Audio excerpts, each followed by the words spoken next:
Start परिच्छेद मुंबईसारख्या शहरातही छोट्या छोट्या कारखान्यातून काम करीत असलेल्या कामगारांना संघटित करण्याचा प्रयत्न केला आणि काही हालचाल केली तर ते प्रयत्न कसे हाणून पाडले जातात याची अनेक मासलेवाईक उदाहरणे देता येतील. संबंधित कामगार हे आपले कामगारच नाहीत असे सांगितले जाते.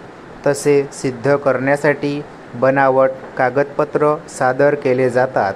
हजेरी व वेतनपत्रकेही नसतात. कायद्याप्रमाणे वेतन दिल्याचे खोटे पुरावेही सादर केले जातात.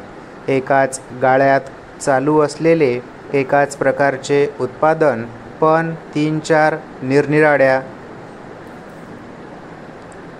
फर्म्सच्या नावावर काम चालू, ज्याचा कामगारांनाही पत्ता नसतो.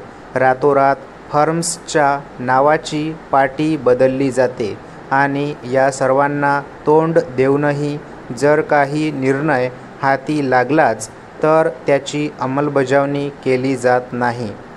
हतबलता येते.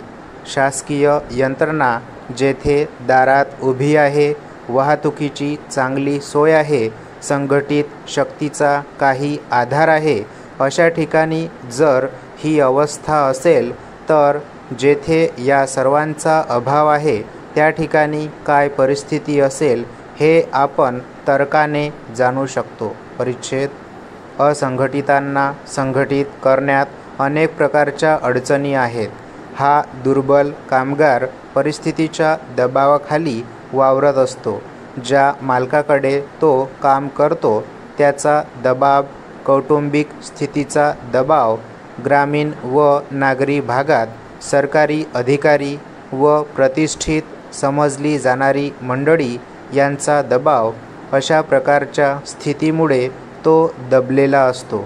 आपल्या मालकाकडून वेळी अवेळी घेतलेल्या कर्जाच्या ओझ्याखालीही तो असतो.